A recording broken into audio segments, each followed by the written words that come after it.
Welcome, my dear students. Let us start another session of CMAT practice. And if you've not connected with me on Telegram, you can join the Telegram group CAT MBA, or you can directly message me at ADITYAKT. So, first question of this session. The question is on profit and loss. Varun and Arun purchase an article and mark up by equal amount. While selling, Varun gave a discount of 20% followed by a discount of rupees 200. While Arun gave a discount of rupees 200 followed by a discount of 20% on the reduced price. So if Arun's profit percentage is twice that of Varun's loss percentage, then find the profit percentage, profit earned by Arun in rupees. For every question, pause the video first, try to solve the question. ठीक है, फंसते हो अटकते हो फिर solution को checkout करो, that will be much more beneficial. तो question में दो कैरेक्टर हैं, वरुण और Arun, and they are purchasing article. Articles एक सेम आर्टिकल परचेज कर रहे हैं, सो सेम कॉस्ट प्राइस होगा. मार्कअप भी इक्वल अमाउंट से कर रहे हैं, विच इंप्लाइज की मार्क प्राइस भी दोनों के केसेस में सेम है. Both are sellers. While selling, Varun gave a discount of 20% followed by a discount of rupees 200. और अरुण के केस में Arun has given a discount of 200 rupees first and then that is followed by a discount of 20% on the reduced price. Okay, so let us assume कि mark price जो हमारा है that is equal to X मान लेते हैं. Mark price of article दोनों के लिए सेम है, तो एक्स मान लेते हैं, एक्स है mark price. Then while selling, Varun क्या कर रहा है, Varun is giving a discount of 20% on the article. पहले 20% का डिस्काउंट दे रहा है, देन एक 200 रुपीज का डिस्काउंट दे रहा है. तो 20% का डिस्काउंट पहले दिया तो एक्स का 80% हो जाएगा, यानी कि 80% ऑफ एक्स में से डिस्काउंट देगा 200 का एडिशनली. तो 80% of X minus rupees 200, this is selling price in case of Varun.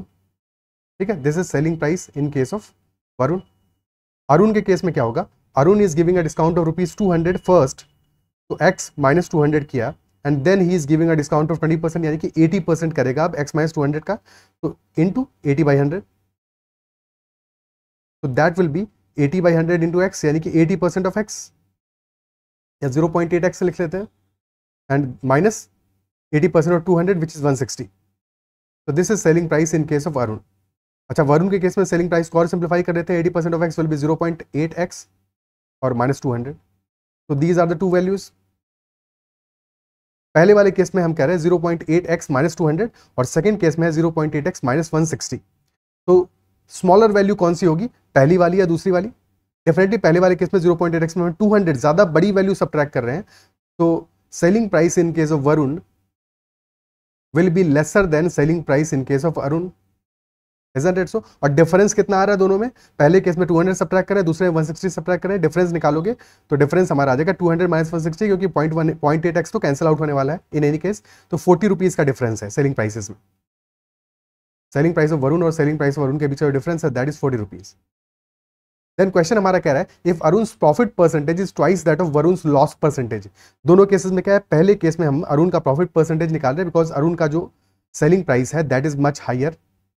Okay, और वरुण के केस में हम लॉस परसेंटेज निकाल रहे हैं, और क्वेश्चन कह रहा है कि अरुण का profit percentage is twice that of Varun's loss percentage, then we have to find the profit earned by Arun. Now think about it कि हमको क्या बात पता है, हमें ये पता है कि जो भी होगा प्रॉफिट हो या लॉस हो, क्योंकि अरुण और वरुण दोनों ने आर्टिकल को परचेज किया है सेम शॉप से, मेंशन नहीं है, but in any case cost price दोनों के लिए सेम होगा. ठीक है, तो कॉस्ट प्राइस अगर सेम है तो परसेंटेज जब निकालोगे, प्रॉफिट परसेंटेज या लॉस परसेंटेज, तो वहां पे जो डिनोमिनेटर है हमारा वो तो कॉस्ट प्राइस होगा, जो क्योंकि दोनों के लिए सेम होने वाला है. Isn't it so? दोनों के लिए सेम होने वाला है. तो जो अरुण का प्रॉफिट परसेंटेज है वो प्रॉफिट पे कैलकुलेट होगा, बट कॉस्ट तो दोनों के लिए सेम है. ठीक है, तो एट से अरुण का प्रॉफिट है, समझाने के लिए लिख रहा हूं कि profit of Arun is PA और दैट डिवाइडेड बाय कॉस्ट, जो कि दोनों के लिए सेम है, and that multiplied by 100, this will be profit percentage in case of Arun. और वरुण का लॉस परसेंटेज क्या होगा, loss of Varun divided by cost into 100. And we know कि profit percentage of Arun is twice that of loss percentage of Varun. तो 100 से 100 cancel out हो जाएगा, cost से कॉस्ट कैंसिल आउट हो जाएगा. इफेक्टिवली हमें सीधे समझ में आएगा कि profit of A is equal to 2 times loss of Varun. तो ये क्वेश्चन बन जाएगी जो स्ट्रेट अब हमें समझ में आना चाहिए था, क्योंकि कॉस्ट प्राइस दोनों के लिए सेम है. अगर सेम नहीं होता तो फंस जाते हम. उस केस में हमें कॉस्ट प्राइस की वैल्यू भी मैटर करती है कि C1 क्या है, अरुण के लिए कॉस्ट प्राइस क्या है और वरुण के लिए कॉस्ट प्राइस क्या है, बट यहाँ पे दोनों चीजें सेम है. क्या यहाँ तक बात समझ में आती है? ठीक है। और अगर दोनों चीजें सेम है तो अरुण को प्रॉफिट हो रहा है कुछ, जो भी हमारा कॉस्ट प्राइस होगा, ठीक है, कॉस्ट प्राइस से हायर वैल्यू होगा, हायर सेलिंग प्राइस होगा किसका, वरुण का, और लोअर सेलिंग प्राइस होगा अरुण का, तभी तो अरुण को लॉस हो रहा है। एक सेकेंड, हाँ, सेलिंग प्राइस अरुण का हायर है, उल्टा लिख दिया मैंने, और वरुण का लोअर है, ठीक है, इसीलिए वरुण को लॉस हो रहा है। लेट अस से वरुण का जो लॉस है और अरुण का प्रॉफिट है, ठीक है, दोनों को जब सम करोगे तो कितना वैल्यू आएगा, 40 रुपीज का आएगा, क्योंकि टोटल डिफरेंस 40 रुपीज का है। और हमें पता है कि जो वरुण का लॉस है उसका डबल है अरुण का प्रॉफिट। तो अगर वरुण का जो लॉस है, because this value is loss, अगर this value is equal to L मान लें, तो ये हमारा 2L आ जाएगा, और दोनों का सम मिला के आ जाएगा 3 times L, which is equal to 40 rupees. Is that it? So 40 rupees आ जाएगा। और क्वेश्चन पूछ रहा है प्रॉफिट अर्नड बाई अरुण पूछ रहा है, which is 2 times of L। तो अगर 3L 40 है तो L यहां से आ जाएगा 40/3, और हमें चाहिए क्या, profit earned by Arun which is 2L, so that will B 80/3 rupees, option D. क्या ये बात समझ में आती है? ठीक है, बेसिकली हमने इतना सारा इक्वेशन समझने के लिए लिखा, बट अल्टीमेटली ये रिलेशन समझ में आना चाहिए था कि स्ट्रेट अवे डिफरेंस आ रहा है 40 का, और प्रॉफिट डबल है लॉस का, तो अगर लॉस 1 यूनिट है तो प्रॉफिट 2 यूनिट हो जाएगा, टोटल 3 यूनिट हो जाएगा, और डिफरेंस 3 यूनिट बराबर है हमारा 40 रुपीज के। तो 3 यूनिट अगर 40 रुपीज के बराबर है, 1 यूनिट हो जाएगा 40/3, और हमें निकालना है प्रॉफिट जो कि है 2 यूनिट्स, प्रॉफिट है 2 यूनिट्स। भाई अगर 1 यूनिट का लॉस है, 2 यूनिट का प्रॉफिट है, और टोटल डिफरेंस हमारा 1 unit plus 2 unit, that is equal to 40 rupees. तो यहां से 1 यूनिट आ जाएगा 40/3, बट हमें चाहिए प्रॉफिट यानी 2 यूनिट चाहिए, so that will be equal to 80/3, option D. अच्छा सवाल है, सिंपल क्वेश्चन है, बट फंसा सकता है अगर लैंग्वेज समझ में नहीं आएगी, या क्वेश्चन की लैंग्वेज को प्रॉपर्ली समझ के तुम इक्वेट नहीं कर पाओगे। क्या अप्रिशिएट कर पा रहे हो इस बात को? आगे बढ़ते हैं, अगला क्वेश्चन करते हैं। और कहीं पे भी किसी क्वेश्चन में डाउट रहता है, तो मैं कोई कॉन्सेप्चुअल डाउट है या कुछ भी डाउट है तो कमेंट जरूर मेंशन करना, I will try to resolve that doubt as well. Question number 2, some man can do a piece of work in m days working n hours per day. हर एक क्वेश्चन में again pause करके solve करोगे तो ज्यादा बेहतर समझोगे। If the number of men, their efficiency and the working hours per day all are increased by 25%, तो सारी की सारी वैल्यूज को हम क्या कर रहे हैं, इंक्रीज कर रहे हैं 25% से, यानी कि 1/4 से। Then they complete the same work in 61 days less than m, so we have to find the value of m। Initially क्या है, हमें नहीं पता नंबर ऑफ मेन कितने हैं, हमें नहीं पता है कि कितने दिनों में वो काम कर रहे हैं, वी डोंट नो कि how many hours they are working, ठीक है, but there is some information about that. और एफिशिएंसी भी हमें उनकी पता नहीं है, बट वर्क क्या होगा, वर्क इज टोटल, वर्क क्या होता है हमारा, work is always time into efficiency.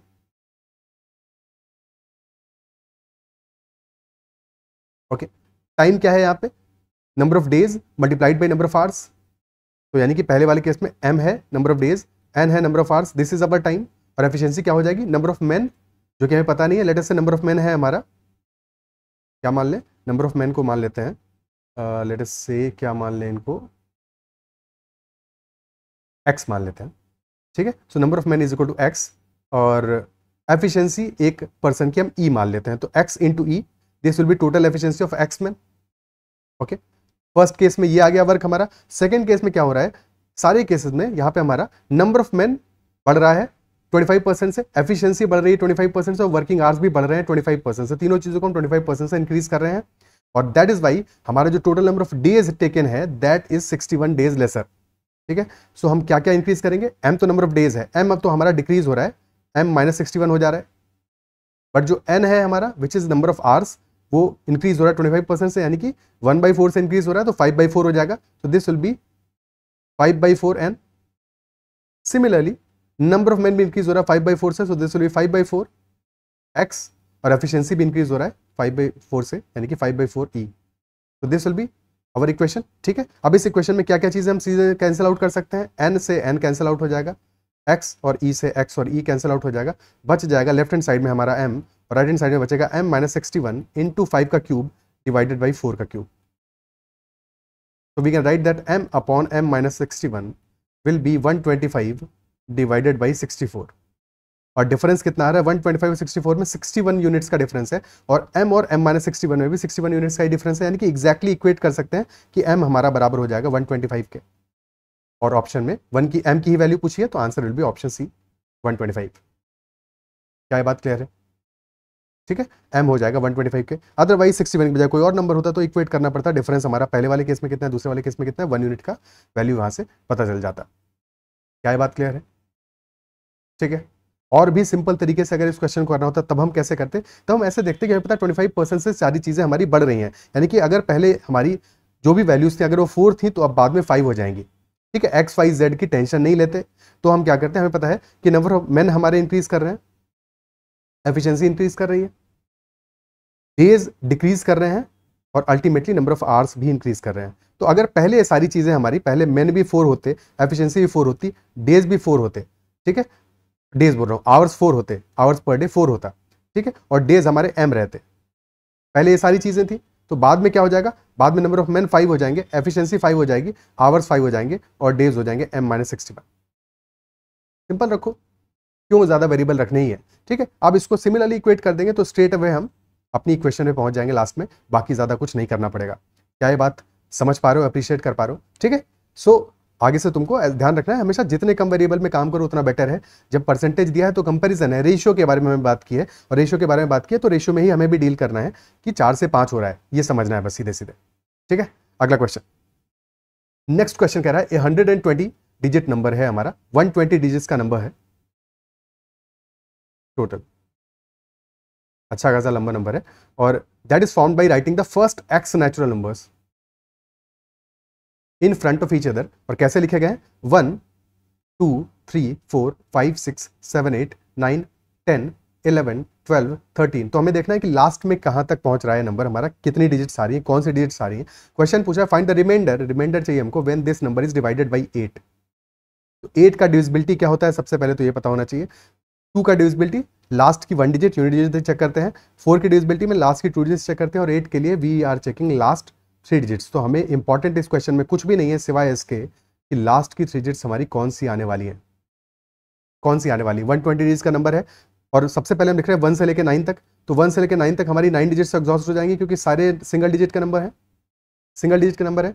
10 के बाद में 2 डिजिट्स आना शुरू हो जाएंगी, ठीक है। और कितनी डिजिट्स बच गई हमारी 9 के बाद, 111 111 डिजिट्स बच गई हैं, ठीक है। 111 कैसे आएगा हमारा, दैट इज 55 इंटू 2, 110 हो गया प्लस 1, यानी कि 55 और नंबर्स हम लिखेंगे, और फिर 56 नंबर का सिर्फ एक डिजिट लिखा जाएगा, ठीक है। यानी कि 10 से स्टार्ट करके 55 नंबर्स कितने होंगे, 10 प्लस 55 होता 65, बट 65 तक नहीं जाएंगे बिकॉज 10 से 64 तक काउंट करोगे, 10 को भी तो काउंट करना है ना, ठीक है। इफेक्टिवली 9 में 55 ऐड करोगे कि 9 के बाद और 55 नंबर्स लिखने हैं, तो कितने आएगा 64, यानी कि 10 से लेके 64 तक हमारी कितनी डिजिट्स हो जाएंगी, 110 और डिजिट्स हो जाएंगी।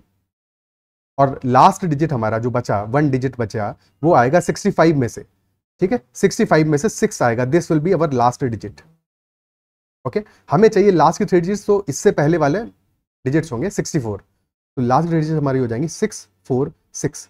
क्या ये बात समझ पा रहे हो, इससे पीछे कुछ भी नंबर है हमें उससे फर्क ही नहीं पड़ता, चाहे ये होता चाहे कुछ और लिखा होता, लास्ट की 3 डिजिट हमें पता है 646 है फॉर श्योर, और हमें डिवाइड करना है 8 से, तो सिर्फ और सिर्फ 646 को डिवाइड करके 8 से देख लो कितना आने वाला है, 646 640 जो कि डिविजिबल है 8 से, प्लस 6 है, तो ये तो डिवाइड हो जाएगा, रिमाइंडर हमारा बच जाने वाला है सिर्फ 6, विच is option A, which is option A. तो ऑप्शन ए हमारा आंसर आ जाएगा, विच is equal to 6।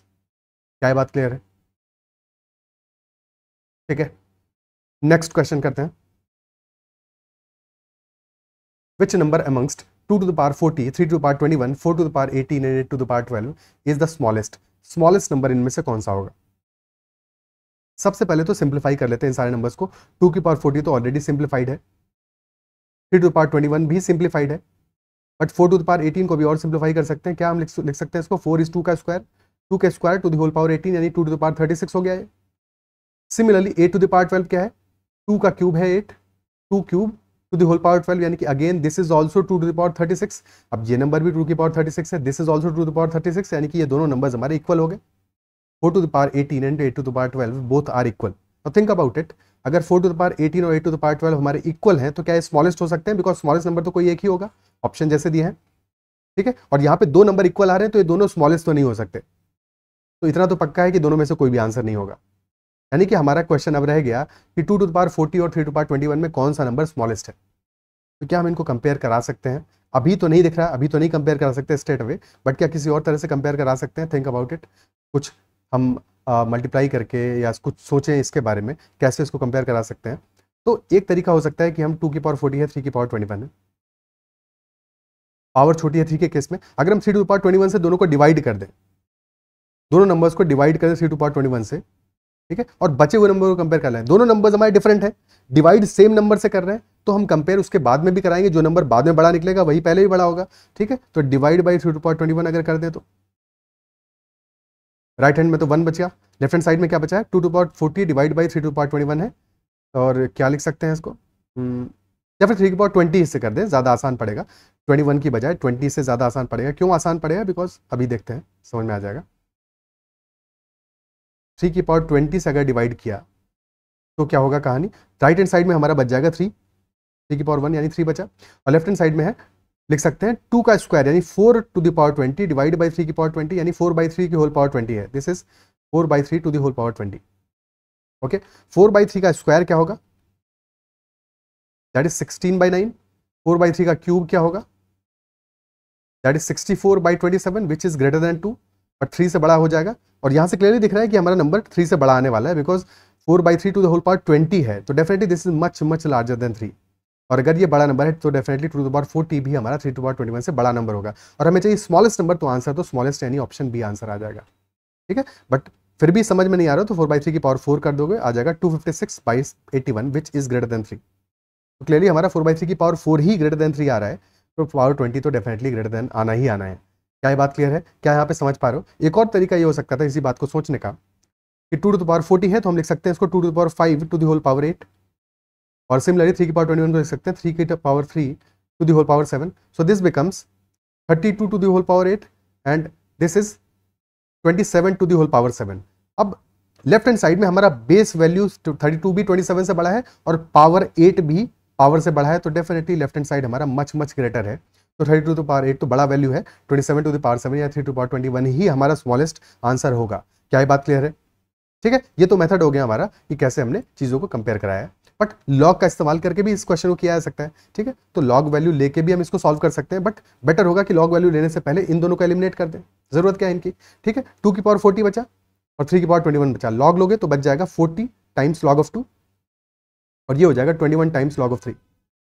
Log of 2 क्या होता है, log of 2 is 0.301, so this will B 40 into 0.301, and log of 3 is 0.477, so this will be 21 into 0.477, so this value is around 12 से slightly larger value आ रही है, but रफली 12 के आसपास आ रहा है, और ये वैल्यू कितना आ रहा है 20 इंटू 21 इंटू 0.477 यानी 0.5 से छोटा है, तो 10.5 से छोटी वैल्यू आएगी 9 से 9.6 9.7 के आसपास का वैल्यू आएगा, लेट अस से 9.6 लिख दिया, क्लियरली ये 10 से छोटा वैल्यू आ रहा है, ठीक है, और हमारा एक वैल्यू 12 आ रहा है, तो 12 is much much greater than 9.6, तो अगर लॉग हमारा 2 टू द पावर 40 का बड़ा आ रहा है तो definitely 2 to the power 40 number भी हमारा बड़ा होगा, तो स्मॉलेस्ट नंबर हमारा 3 टू द पावर 21 आ जाएगा।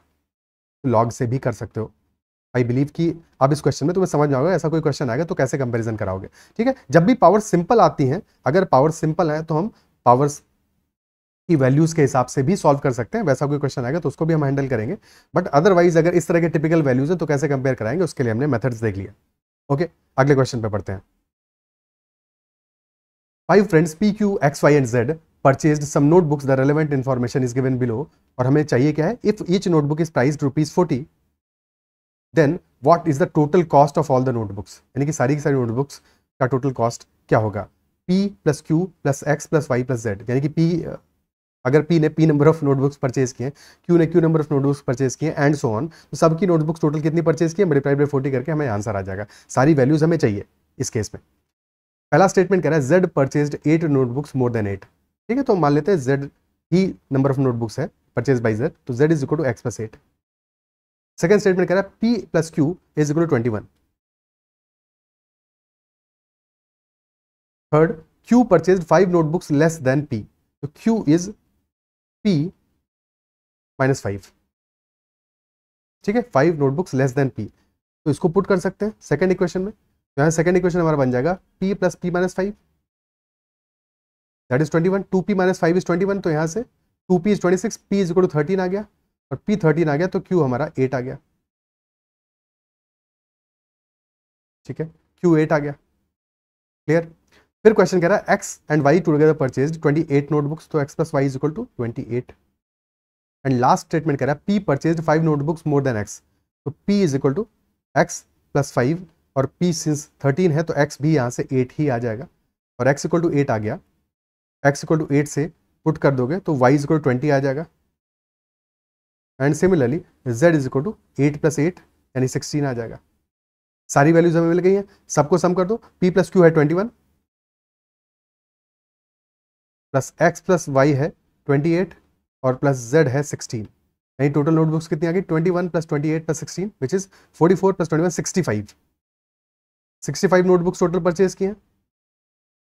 और एक नोटबुक है 40 रुपीज़ की, तो 65 इंटू 40 650 इंटू 4 2600 रुपीज़ हमारा आंसर आ जाएगा इस क्वेश्चन में, ऑप्शन ए। ओके, एक छोटी सी बात जो और याद रखनी है, हालांकि उससे कोई इस क्वेश्चन में हेल्प नहीं मिलेगा बट कभी कभी वो भी हेल्प करता है कि हमारा, क्योंकि हर एक नोटबुक 40 रुपीज़ का है और नंबर ऑफ नोटबुक्स हमेशा इंटीजर होगा, तो हमारा जो आंसर है that should be a multiple of 40। छोटी छोटी बातें हैं जिनको याद रखना है, इन पे अलग से टाइम वेस्ट नहीं करना है, बट कॉमन सेंस है, ये दिमाग में रखोगे तो हमेशा कई बार आंसर एलिमिनेट करने में आसानी रहती है और कई कई बार सीधे सीधे आंसर भी हमें दिख जाता है। ओके, नेक्स्ट क्वेश्चन करते हैं। Anuj takes 1 day to complete a job. और this question is from CMAT 2021। ठीक है, Anuj takes 1 day to complete a job, Bharat takes twice the time as Anuj to complete the same job. तो अनुज को लग रहा है कितना दिन? 1 day लग रहा है। एंड भारत को कितना दिन लग रहा है? ट्वाइस द टाइम, यानी कि भारत को 2 days लग रहे हैं। तो टाइम के बारे में इंफॉर्मेशन गिवन है। अनुज को लग रहा है 1 day, भारत को लग रहा है 2 days। And Chetan takes twice the time taken by Bharat, यानी कि चेतन को लग रहा है 4 days। And last but not least, Dheeraj is taking twice the time taken by Chetan. तो Dheeraj is taking total number of days कितना है? 8 है। 1, 2, 4 और 8 का एलसीएम क्या आ जाएगा? LCM will be equal to 8 only. तो वर्क हम मान सकते हैं अपना इक्वल टू 8, और वर्क 8 मान लेंगे तो एफिशिएंसी क्या आ जाएगी? Efficiency will be work divide by time, यानी कि अनुज की एफिशिएंसी आ जाएगी 8, भरत की आ जाएगी 4, चेतन की आ जाएगी 2 और धीरज की आ जाएगी एफिशिएंसी इक्वल टू 1। ओके, फिर क्वेश्चन हमसे क्या कह रहा है? Question is saying, statement number A कह रहा है Chetan and Dheeraj will take 8/3 days। Chetan और धीरज की मिला के टोटल एफिशिएंसी आ जाएगी 3, तो time taken will be 8/3, work divided by efficiency. तो यस, फर्स्ट स्टेटमेंट करेक्ट है। सेकंड कह रहा है second fastest pair to complete the work is Anuj and Dheeraj. Second fastest pair, fastest pair कौन सा होगा? जिसकी एफिशिएंसी मैक्सिमम होगी, हाईएस्ट होगी, मैक्सिमम होगी। सेकंड फास्टेस्ट की सेकंड हाईएस्ट होगी। ठीक है, एफिशिएंसी हाईएस्ट कब आने वाली है हमारी? जब हम अरुण और भरत को अगर मिक्स कर दें तो इनकी एफिशिएंसी मिला के कितनी है? 8 + 4 12 है। अरुण और भरत की एफिशिएंसी मिला के है 12। ठीक है, अरुण को और चेतन को मिलाएंगे तो एफिशिएंसी क्या आने वाली है? That will B 10। और हमेशा जो फास्टेस्ट है, जिसकी एफिशिएंसी मैक्सिमम है, उसको सेकंड वाले से मिलाओगे तो हमें फास्टेस्ट टोटल मिल जाएगा, दो लोगों के केस में। ठीक है, और फास्टेस्ट वाले को थर्ड वाले से मिलाओगे तो हमें सेकंड फास्टेस्ट मिलेगा। ठीक है, ये ध्यान रखना है। तो अरुण और चेतन मिला के हमें सेकंड फास्टेस्ट मिलने वाला है, अरुण और धीरज को मिला के नहीं मिलने वाला, बिकॉज धीरज तो स्लोएस्ट है। धीरज तो स्लोएस्ट है। अरुण प्लस धीरज कितना आ रहा है? That efficiency is only equal to 9। ठीक है, क्लियर है? तो हमारा सेकंड स्टेटमेंट इनकरेक्ट है, बी इनकरेक्ट है, और बी इनकरेक्ट है तो ऑप्शन ए आंसर नहीं होगा। सी कह रहा है second slowest pair. Slowest pair कब मिलेगा हमारा? जब तुम दो जो स्लोएस्ट है उनको मिलाओगे, यानी चेतन और धीरज को मिलाओगे तो बहुत स्लो काम करेंगे, 2 + 1 3 यूनिट्स काम करेंगे। और फिर तुमको सेकंड स्लोएस्ट चाहिए तो धीरज को मिलाना पड़ेगा तुमको भारत से। ठीक है, यानी स्लोएस्ट को मिलाओगे थर्ड स्लोएस्ट से, यानी कि 1 + 4 5 एफिशिएंसी आएगी। तो धीरज और भारत, और वही हमें स्टेटमेंट में गिवन है, दैट इज ऑल्सो करेक्ट। तो ऑप्शन सी हमारा करेक्ट है, स्टेटमेंट सी करेक्ट है, यानी कि स्टेटमेंट सी अगर करेक्ट आ रहा है तो ऑप्शन डी आंसर नहीं होगा, ऑप्शन बी आंसर नहीं होगा, ऑप्शन सी आंसर हो जाएगा। तो डी को चेक करने की जरूरत ही नहीं है, बट फिर भी एक बार टेस्ट कर लेते हैं। Bharat and Dheeraj will take 4/3 days to complete the work. Bharat और धीरज को मिला के एफिशिएंसी आ रही है 4 + 1 5, तो time taken will be 8/5 days। 8/5 days आएगा टाइम टेकन, 4/3 नहीं आएगा। तो this statement is also incorrect, option C answer हो जाएगा हमारा। ओके, ठीक है, अगले क्वेश्चन पे मूव ऑन करते हैं। Next question, Arushi borrowed ₹8,000 from bank at a certain rate of interest per annum compounded annually. तो 8,000 रुपीज बोरो की है, interest of rate of interest हमें पता नहीं है, बट एनुअल कंपाउंडिंग है। ठीक है, और then Arushi gave it to Chitra at the same rate of interest per annum, but फर्क क्या है? She is giving it to Chitra at the same rate of interest but compounding is semi annual. इस बार compounding annual नहीं है, semi annual, यानी कि 6 months में है। Okay, if Arushi got a profit of ₹80 after 1 year on the whole transaction, then what was the rate of interest per annum charged by the bank? Okay, bank ने कितना rate of interest charge किया होगा, that is what the question is asking. Okay, ठीक है, और 8,000 rupees पे profit हो रहा है उसको 80 रुपीज का, विच इज 1%।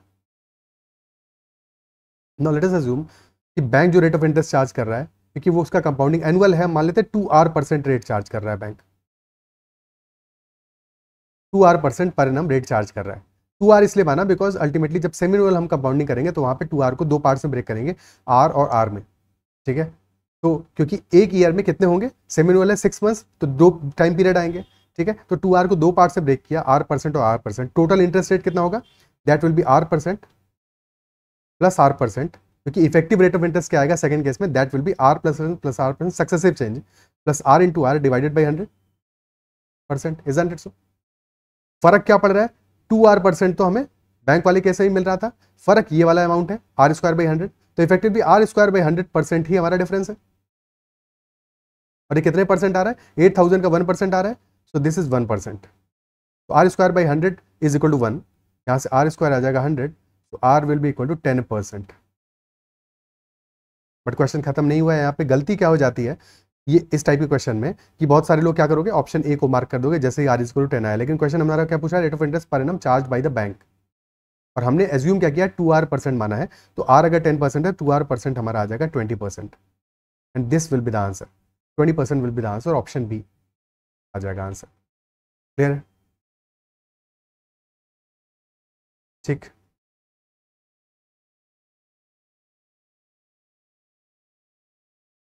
ओके, दूसरा तरीका ये है समझने का कि जो बेनिफिट हो रहा है वो क्यों बेनिफिट हो रहा है।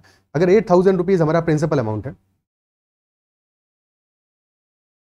और दो टाइम पीरियड्स में हम इंटरेस्ट ले रहे हैं, और प्रॉफिट कितना हो रहा है, ₹80 का, ₹80 का प्रॉफिट वही प्रॉफिट है बेसिकली एक साल में, देख रहे हो। तो जो पहला वाला केस है वो तो सिंपल इंटरेस्ट वाला केस है, एक तरह से सिंपल इंटरेस्ट वाला केस है, तो 6-6 महीने के दो टाइम पीरियड है, ठीक है। ऐसा समझो कि पहले वाले केस में हमें अगर इंटरेस्ट एक्स मिलने वाला है पहले 6 महीने में, क्योंकि सिंपल इंटरेस्ट वाला ही केस है, टोटल 2x मिल रहा है, ठीक है। तो पहले 6 महीने में अगर एक्स मिल रहा है, दूसरे 6 महीने में भी एक्स मिल रहा है, यही बात तो है ना, ठीक है। और सेकंड वाले केस में जबकि कंपाउंडिंग हो रहा है, कंपाउंडिंग हो रहा है, सेमी एनुअल है, तो पहले वाले केस में जो इंटरेस्ट हमें मिला है इस इंटरेस्ट पे भी इंटरेस्ट मिलेगा हमको, इजंट इट सो। और जो इस इंटरेस्ट पे इंटरेस्ट मिल रहा है दैट इज 80 रुपीज, वही तो प्रॉफिट है, वही तो प्रॉफिट है। इस एक्स पे जो इंटरेस्ट मिल रहा है वही तो प्रॉफिट है हमारा। और हमें पता है कि यहाँ पे R% इंटरेस्ट मिला होगा, और अगेन ये R% इंटरेस्ट मिला है, तो R% का R% यानी कि 8,000 का R% का R% यानी 8,000 into R/100 into R/100 that is equal to 80 rupees. Okay, तो 2 जीरो से 2 जीरो गए, फिर 80 से 80 गया, यानी कि R² इज इक्वल टू 100 आ गया। तो यहाँ से हमें R इज इक्वल टू 10% मिल गया। बट अगेन क्योंकि हमें पूरे ईयर का इंटरेस्ट चाहिए तो 2R कैलकुलेट करना है, 2R विल बी 20% ओनली। तो ये छोटी सी बात जरूर ध्यान रखनी है कि R आने के बाद में हमें 2R ही कैलकुलेट करना है, ठीक है। और इसको इस तरह से इसलिए लिखिए क्योंकि पहले वाले केस में हमारा जो कंपाउंडिंग है एनुअल हो रहा है और एक ईयर का ही टाइम पीरियड है, तो that is as good as a simple interest question, ठीक है। तो उसमें कंपाउंडिंग लिखा हुआ है, बट एक्चुअल में एक साल में कंपाउंड इंटरेस्ट और सिंपल इंटरेस्ट में कोई भी फर्क नहीं होता है। फर्क तब पड़ता है जब एक साल से ज्यादा का टाइम पीरियड होता है, या फिर जब टाइम पीरियड हमारे कंपाउंडिंग जैसे सेमी एनुअल है तो टाइम पीरियड अभी भी एक ईयर का ही है, बट अल्टीमेटली जो टोटल हमारा कंपाउंडिंग है वो सेमी एनुअल के केस में 2 बार हो जाएगा, ठीक है। जबकि एक साल का ही इंटरेस्ट है, कंपाउंडिंग में एनुअल है, तो हमारा कोई भी कंपाउंडिंग वहां पे होने नहीं वाला है। तो that is as good as simple interest वाला केस। Clear, okay. नेक्स्ट क्वेश्चन को देखते हैं। अगला सवाल, a pie chart gives the expenditure on 5 different items A, B, C, D and E in household. अब यहाँ पे गिवन क्या है, B, C, D, E correspond to 90 degree, 50 degree, 45 degree and 75 degree respectively. तो what is the percentage of expenditure on item A. Total क्या होगा भाई, जब पाई चार्ट बनाओगे हमें नहीं पता कि ए के लिए कितना एंगल बनने वाला है, बट बी सी डी का एंगल पता है। बी का है 90 डिग्रीज, सी का है 50 डिग्रीज, डी का है 45 डिग्रीज और ई का है 75 डिग्रीज। ए का पता नहीं है, बट सबका सम आएगा 360 डिग्रीज। तो ए का एंगल अगर थीटा है तो थीटा की वैल्यू क्या आ जाएगी, theta will be equal to 360 minus 90 plus 50 plus 45 plus 75, ये तो वैल्यू आएगा, ठीक है। तो ये हो जाएगा 360 माइनस 90 प्लस 50 हो जाएगा 140, 140 प्लस दिस इज 120 यानी कि 260। तो 100 डिग्रीज बच गया। एंगल तो 100 डिग्रीज होगा, बट क्वेश्चन में एंगल नहीं पूछा, क्वेश्चन पूछा परसेंटेज ऑफ एक्सपेंडिचर कितना होगा। टोटल एक्सपेंडिचर को हम रिप्रेजेंट कर रहे हैं 360 डिग्रीज से, और हमारा जो एक्सपेंडिचर आ रहा है ए का दैट इज 100 डिग्रीज, तो परसेंटेज ऑफ एक्सपेंडिचर आ जाएगा टोटल एंगल बेस में आएगा विच इज 360 और angle of A that will B 100, तो 100 बाई 360 इंटू 100। ओके, क्या वैल्यू आएगा? अभी 4 से तो कट जाएगा, ये 90 बचा, ऊपर बचा हमारा 25, 5 से और कटेगा, ऊपर बचा 5, नीचे बचा 18, तो 500 by 18 which is 250 by 9%। 250 by 9% will be our answer which is option D. Option D हमारा इस क्वेश्चन में आंसर हो जाएगा। क्लियर है? ठीक है, next question. Find the maximum value of 12 plus 4x minus 4x square. Now this is as such a quadratic equation है, ठीक है, और किसी भी क्वाड्रेटिक इक्वेशन में अगर हमारी इक्वेशन है x square plus b x plus c, और अगर हमारा ए पॉजिटिव है यानी कि लीडिंग कोफिशिएंट यानी कि जो मैक्सिमम पावर है उसका कोफिशिएंट अगर पॉजिटिव है तो ग्राफ हमारा बनेगा कुछ इस तरह का। इसका मतलब ये हुआ कि यहाँ पे हमें एक मिनिमम वैल्यू मिलने वाली है और बाकी जो मैक्सिमम है ये तो प्लस इन्फिनिटी की तरफ जाएगा। ठीक है, तो जब भी हमारा लीडिंग कोफिशिएंट पॉजिटिव होगा तब हमें एक मिनिमम वैल्यू मिलेगा, मिनिमम मिलेगा, मैक्सिमम वैल्यू नहीं मिलेगा क्योंकि मैक्सिमम वैल्यू तो इन्फिनिटी है, इन्फिनिटी है, अनलेस कि एक डोमेन हमें गिवन हो कि -5 से लेकर +10 तक ले रहे हैं या कोई भी वैल्यूज गिवन हो। ठीक है, अदरवाइज तो ये सिनेरियो बनेगा। सेकंड केस बनता है जबकि हमारा लीडिंग कोफिशिएंट नेगेटिव हो। अगर लीडिंग कोफिशिएंट नेगेटिव है वही डिसाइड करेगा, तो हमारा इन्वर्टेड यू बनेगा ग्राफ, यानी कि इस ग्राफ में हमें मिलने वाला है एक मैक्सिमम वैल्यू और मिनिमम वैल्यू होगा -इन्फिनिटी, यानी कि यहाँ पे एक मैक्सिमम वैल्यू एग्जिस्ट करेगा, मिनिमम की कोई मतलब नहीं है क्योंकि -इन्फिनिटी की तरफ जा रहा है। ठीक है, और चाहे पहला वाला ग्राफ हो जब लेस देन 0 है, जब ग्रेटर देन 0 है, दोनों ही केसेस में हमारा मैक्सिमम या मिनिमम या जो एक्सट्रीम वैल्यू एक हमें मिलने वाली है वो तब मिलती है when x is equal to -b/2 है, when x is equal to -b/2 है। तो इस वाले केस में अगर ऑब्जर्व करो तो a हमारा क्या है, a is equal to -4, b is equal to 4 and c is equal to 12। तो x is equal to -b/2 पे हमें मिलेगा मैक्सिमम वैल्यू, क्योंकि x का कोफिशिएंट क्या है, नेगेटिव है, -4 है। ठीक है, तो x इक्वल -b/2 है, क्या होगा -b, b है 4 तो -b आ जाएगा -4 और 2a क्या है 2 टाइम्स -4, तो -4 से -4 गया, this is 1/2। x equal to 1/2 put कर दो इक्वेशन में, हमारा क्वेश्चन सॉल्व हो जाएगा। तो this will B 12 plus 4 into 1/2 minus 4 into 1/2 का होल स्क्वायर, सो 4 इंटू 1/2 आ जाएगा 2, 12 प्लस 2 माइनस 4 इंटू 1/2 का स्क्वायर यानी 4 into 1/4 which is equal to 1, तो 12 प्लस 2 माइनस 1 दिस इज 13। तो ऑप्शन बी हमारा आंसर आ जाएगा 13। क्लियर है? ओके, एक और चीज कि जैसे ही तुम x इक्वल टू 0 पुट करोगे इस इक्वेशन में तो तुमको वैसे भी दिख रहा है कि हमारा आंसर x इक्वल टू 0 पे 12 आ रहा है, यानी कि 12 जो हमारी वैल्यू है, क्योंकि मैक्सिमम वैल्यू या तो 12 होगा या उससे ही बड़ा वैल्यू होगा, इजंट इट सो? तो क्लियरली हमारा ऑप्शन सी तो आंसर नहीं हो सकता है, बाकी कोई भी ऑप्शन आंसर हो सकता था। तो ये लॉजिक समझ में आना चाहिए, ये तुम्हें याद रखना है कि x इक्वल टू -b/2 पे मैक्सिमम होगा। सेकंड मेथड क्या हो सकता है कि तुम यहाँ पे परफेक्ट स्क्वायर बनाने की कोशिश करो। ओके, बट यहाँ पे -4x स्क्वायर है तो थोड़ा सा ऑर्डर लग रहा है, तो -4x स्क्वायर को प्लस करना पड़ेगा हमें समहाउ। ठीक है, तो एक काम करो, 12 के बाद में माइनस साइन ले लो, प्लस 4x को, ठीक है, माइनस साइन को बाहर लोगे तो अंदर बचेगा 4x स्क्वायर माइनस 4x, ये बचा। अब क्योंकि हमें परफेक्ट स्क्वायर बनाना है, 4x स्क्वायर क्या है, 2x का होल स्क्वायर है, माइनस 2 इंटू 4x क्या है, 4x को 2 इंटू 2x लिख सकते हैं, और 2x ऑलरेडी 2x का होल स्क्वायर यहाँ पे 2x आ रहा है तो इंटू 1 हो जाएगा। तो अगर प्लस तुम यहाँ पे 1 का स्क्वायर भी ऐड कर दो तो काम हो जाएगा, हमारा परफेक्ट स्क्वायर बन गया। क्योंकि परफेक्ट स्क्वायर होता क्या है भाई, a प्लस बी का होल स्क्वायर होगा a square plus B square plus 2ab, a minus B का होल स्क्वायर होगा a square plus B square minus 2ab, तो a माइनस बी का होल स्क्वायर बन रहा है। कब बन रहा है, जबकि हम 1 ऐड कर रहे हैं इसमें, तो 1 ऐड कर दो, और अगर 1 ऐड करोगे तो फिर हमें पता है सब्ट्रैक्ट भी तो करना पड़ेगा 1, तो -4x प्लस 1 -1। ओके, और सिंस बाहर माइनस है तो ये जो -1 को जब बाहर लोगे तो ये प्लस में आएगा, ये भी ध्यान रखना है। तो 12 minus 4x square minus 4x plus 1 minus -1 यानी +1। Okay, so this will become 13 minus this is 2x minus 1 का होल स्क्वायर। और जब भी कोई परफेक्ट स्क्वायर होगा तो उसकी वैल्यू हमेशा ग्रेटर देन इक्वल टू 0 होगी। जब भी ये पॉजिटिव वैल्यू होगा यानी 0 से बड़ी वैल्यू लेगा तो हमारा वैल्यू छोटा होगा, क्योंकि 13 में से हम सब्ट्रैक्ट कर रहे हैं, घटा रहे हैं, इजंट इट सो? तो मैक्सिमम वैल्यू हमें तब मिलने वाली है जबकि हमारा 2x माइनस 1 0 के बराबर हो, यानी कि x हमारा इक्वल टू 1/2 हो।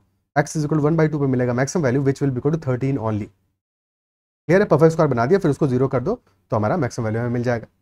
ओके, और अगर x स्क्वायर लीडिंग कोफिशिएंट होता पॉजिटिव तो उस केस में हमें ऐसे केसेस में मिनिमम वैल्यू मिलता, मैक्सिमम वैल्यू नहीं मिलता, अनलेस कि हमें दो एक्सट्रीम्स गिवन होते, एक डोमेन गिवन होता, फिर उस डोमेन में हम बात करते, तो एक हम उस डोमेन में देखते मैक्सिमम मिनिमम क्या मिल रहा है और एक्सट्रीम पॉइंट्स पे क्या मिल रहा है। ठीक है, तो जब भी कभी डोमेन में दिया होगा तो हमें ये चीज़ें, डोमेन का मतलब ये हुआ रेंज दिया होगा कि यहाँ से लेके यहाँ के बीच में हमें x लेना है, ठीक है। तो x के लिए अगर लिमिट्स गिवन होगा तो उसके अकॉर्डिंग हमको क्वेश्चन को सॉल्व करना पड़ेगा। ओके, नेक्स्ट क्वेश्चन देखते हैं। The sum of two numbers is 300. If the larger number is decreased by 24% and smaller number is increased by 24%, then numbers obtained are equal.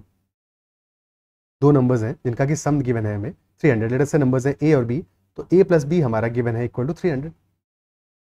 फिर क्वेश्चन कह रहा है लार्जर नंबर, किसी भी एक को लार्जर मान लो, ठीक है। लेट अस से a लार्जर नंबर है। अगर हम लार्जर नंबर को डिक्रीज करें 24% से, 24% से डिक्रीज करोगे यानी कि 100 माइनस 24 76% बचेगा। तो 76% ऑफ a।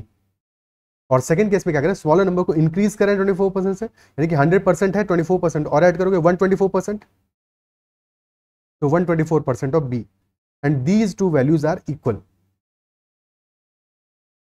ठीक है। नंबर्स ऑब्टेन्ड आर इक्वल, तो these two are equal and if these are equal तो मतलब क्या हुआ कि we can say that a upon b क्या हो जाएगा 124, ठीक है। 124 डिवाइड बाई 100 आएगा अल्टीमेटली, जब परसेंटेज हटाओगे तो 100 से 100 कैंसिल आउट हो जाएगा, 124 बाई 76 रह जाने वाला है।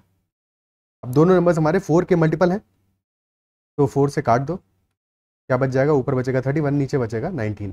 तो ए और बी का जो रेशियो है दैट इज 31:19, ठीक है।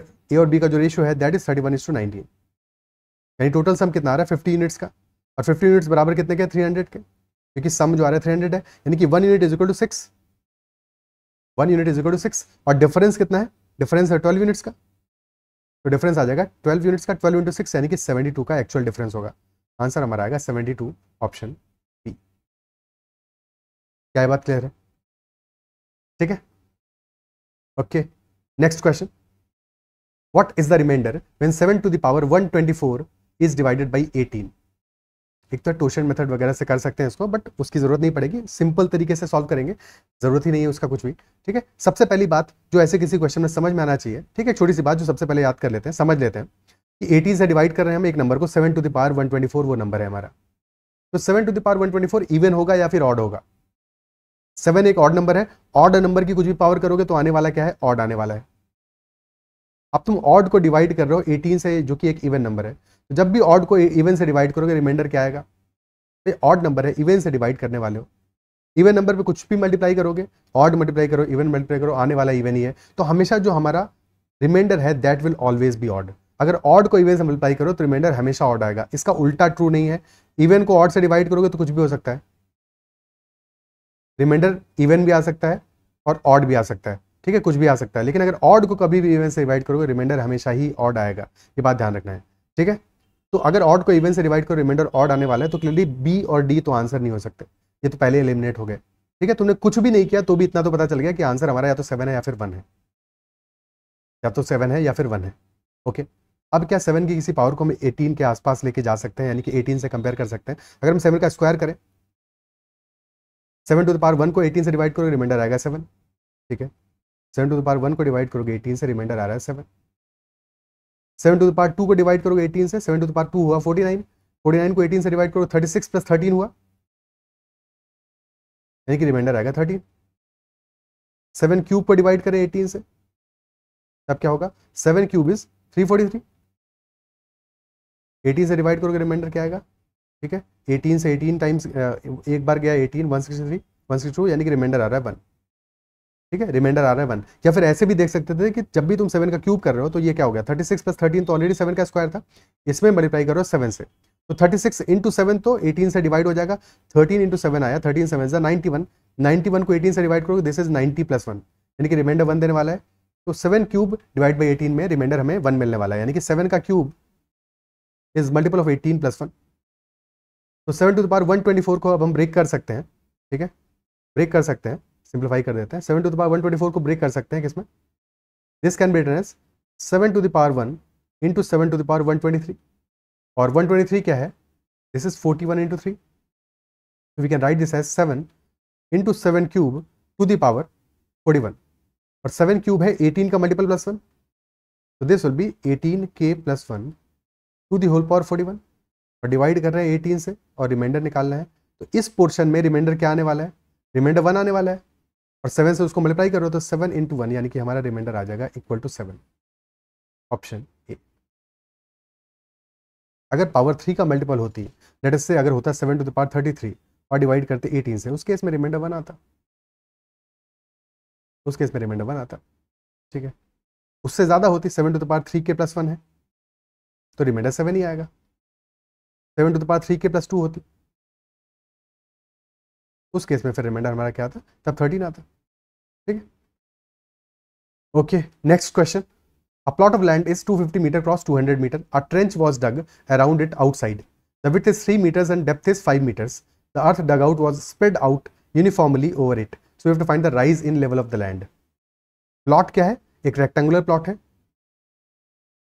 एक rectangular plot है जिसका की dimensions है 250 and 200. 250 meter cross 200 meter. And then a trench is dug around it outside. dug किया है, यानी कि इसके बाहर dug किया है, और विड्थ गिवन है उसका 3 मीटर्स का। तो this is 3 metres, this is also 3 metres, this is also 3 metres and this is also 3 metres. तो अब डायमेंशन कितना हो गया, आउटर डायमेंशन कितना होगा, दैट विल बी 256 क्रॉस 206 और इनर डायमेंशन है 250 क्रॉस 200। सो एरिया कवर्ड कितना है, जो एरिया है जिसको डक किया है, क्योंकि इसी का वॉल्यूम निकालेंगे कि कितना अल्टीमेटली अर्थ निकाला है इसमें से। तो एरिया कितना है 56 into 200 minus 250 into 200, this is area covered, इसको डक किया है, इसमें 10 ट्रेंच डक किया है, ठीक है। विड्थ उसकी 3 मीटर्स है, विड्थ का यूज हो गया। डेप्थ 5 मीटर्स है, तो डेप्थ से मल्टीप्लाई कर दोगे तो वॉल्यूम आ जाएगा टोटल, कि कितना वॉल्यूम हमने डक किया है अर्थ का। Is that clear? फिर इसके बाद में जो भी हमने अर्थ डग आउट किया है उसको स्प्रेड आउट किया है यूनिफॉर्मली। कहाँ पे स्प्रेड आउट किया है, स्प्रेड आउट किया है इनसाइड में, it has been spread out in this portion, ठीक है, यहाँ पे हमने स्प्रेड आउट किया है। और क्वेश्चन पूछा rise in level of the land क्या होगा। अब सिंस जो अर्थ हमने डग आउट किया उसी को तो फिल इन किया है अंदर, उसी को तो स्प्रेड आउट किया है, तो यानी कि दोनों वॉल्यूम सेम होने चाहिए। जो अर्थ तुमने डग आउट किया करके निकाला और जो फिर वापस फैला दिया तो सेम होना चाहिए, ठीक है। तो कितना आएगा यहाँ पे, लेट अस से कि ये जो हाइट है हमारा, जितना बढ़ने वाला है हाइट यहाँ पे, ठीक है, तो वो हाइट तुम्हारा लेट अस से h होने वाला है, h होने वाला है, h हाइट इंक्रीज करने वाला है। वॉल्यूम क्या आएगा, वॉल्यूम आएगा जो टोटल एरिया है मल्टीप्लाइड बाई हाइट, और एरिया कितना है 250 into 200, that multiplied by height, these should be equal, दोनों बराबर होने चाहिए। सबसे पहले तो इस वैल्यू को कैलकुलेट करते हैं, ये वैल्यू कितना आने वाला है 56 इंटू 106 है। देखो सिंप्लीफाई करने के लिए इसको लिख दो 250 प्लस 6 इंटू 200 प्लस 6 और माइनस करें 250 इंटू 200, ठीक है। तो 250 इंटू 200 तो कैंसिल आउट हो गया स्ट्रेट अवे, बच गया 250 into 6 plus 200 into 6 plus 6 into 6, ये आ गया 1500, ये आ गया 1200 plus 36, so this is 2736, so value आ गई हमारी 2736 into 5 which is equal to 250 into 200 कितना है 250 इंटू 500, तो 5 के बाद 40 आ गया, दैट मल्टीप्लाइड बाई h। 5 से गया 5, 10,000 बच गया, ये ध्यान रखना है 10,000 बचा है, ठीक है। हाँ, सो 10,000 बच गया तो h हमारा आ जाएगा 2736 divided by 10,000, so this value will be 0.2736 in meters, metres में होगी, ऑप्शन हमें दिए हैं सेंटीमीटर में, so that will be 27.36 centimetres. Option A हमारा आंसर आ जाएगा, that is 27.36 centimetres. Clear? Okay,